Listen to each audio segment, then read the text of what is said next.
Hi guys, welcome to my YouTube channel. So today we'll be doing the upper extremity, which is the wrist, the hand and the elbow. The shoulder will do it another time in the humerus. So now we started with my patient. This is Mia, our comserve radiographer. So you start wearing a lead apron, obviously. The patient must sit opposite to the bed because, for comfort. And then I'm gonna use 2430 cassette.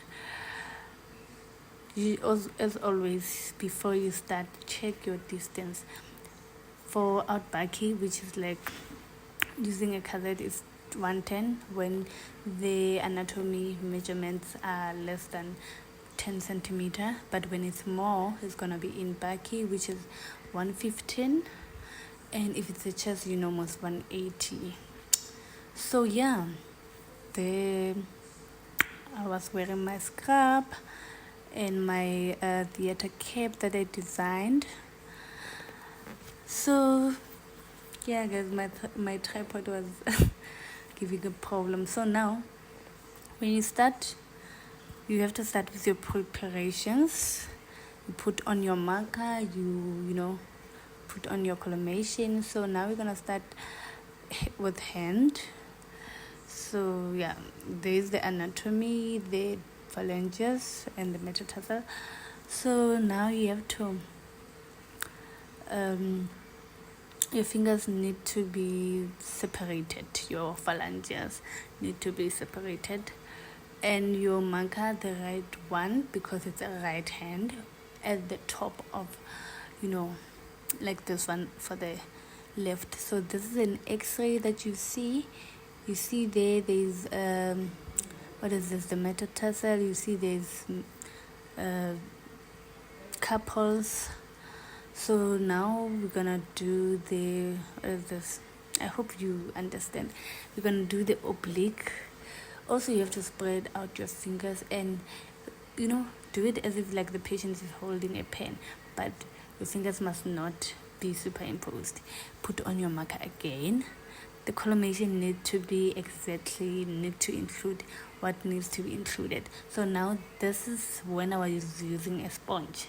A sponge is for a support mousse. So now this is, oh my god, this is a lateral image. Sorry, it was supposed to come for a lateral positioning. So yeah, so now there's an oblique again. So now we're doing lateral. Your thumb need to be in an AP or PA position. Your fingers need to be straight, superimposed. Your phalanges. Your metatarsal need to be superimposed, and you need to include the phalanges. So as now we're positioning the lateral, but the fan one, this one, you need to do this one if there is a fracture in one of the phalanges or the fingers. So your thumb still in a PA or AP position, right? Your marker is right. What need to be included should be included. There is a lateral again. This is the one for the for the metatarsal superimposed and the phalanges. So now we're gonna be doing a wrist. That is the anatomy for a wrist. I'm thinking I will do the criteria on another video. So now with the wrist, you need to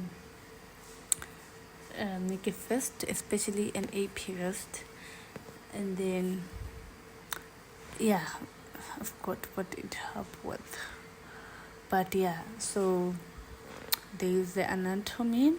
I will do the criteria video. So now you position for the lateral. Remember, you can still put a rest, or you can still you can relax your fingers, either way. So remember to tilt the rest a bit laterally so that these are superimposed. Remember, they are not on the same level. The ulna and the radius, they are not. So for your oblique, it's a 45 degrees, guys. This is an internal one. You would angle your wrist 45 degrees internally. As for the oblique, for the hand, it was a 45 degrees. So this is what you will see. So this is the internal oblique of an X-ray view. So positioning the external one, right? You're going to tilt your wrist 45 degrees externally towards the lateral side, the lateral aspect. Remember, your tube needs to be aligned to your cassette, right? Alignment is very important. So now we're going to be doing the rest, which is 4 views, which is the lateral AP and the 2 obliques, the internal and the lateral oblique, external oblique. So as we're doing the AP, your hand need to be in an AP position, your hand, so that your condyles, epicondyles, they are equal distance to each other. But we will go to the criteria. Let me not get there first, guys. So now we'll be doing the internal one. Mind you, sorry about that. Table should have been higher, so that the distal part of the humerus, it's on a same level. So yeah, so you tilt your hand internally, you tilt it to be in a PA position, so that your position there change.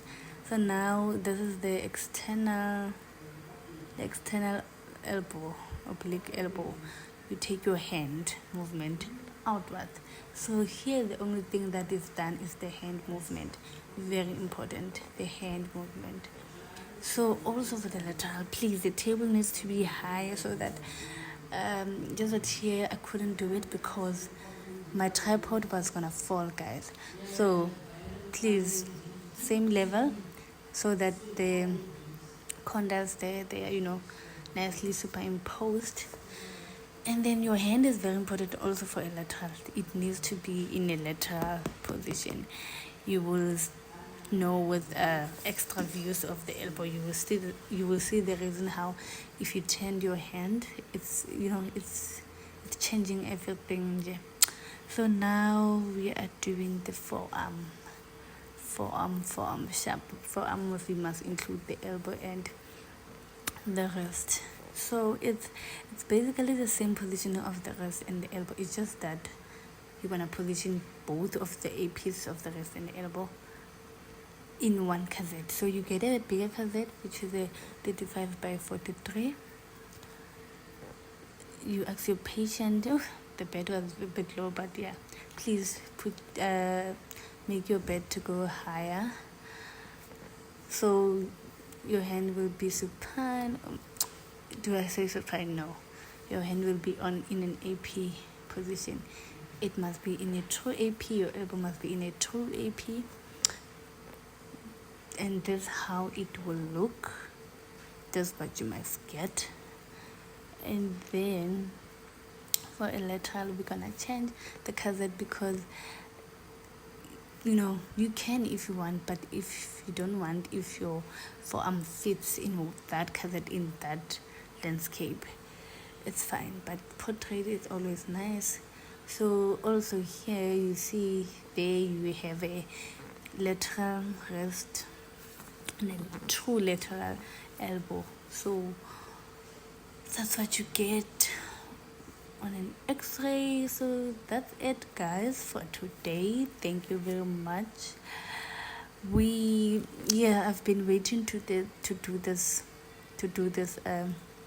radiography videos, and Mia was so kind to help me. Thank you very much. Bye.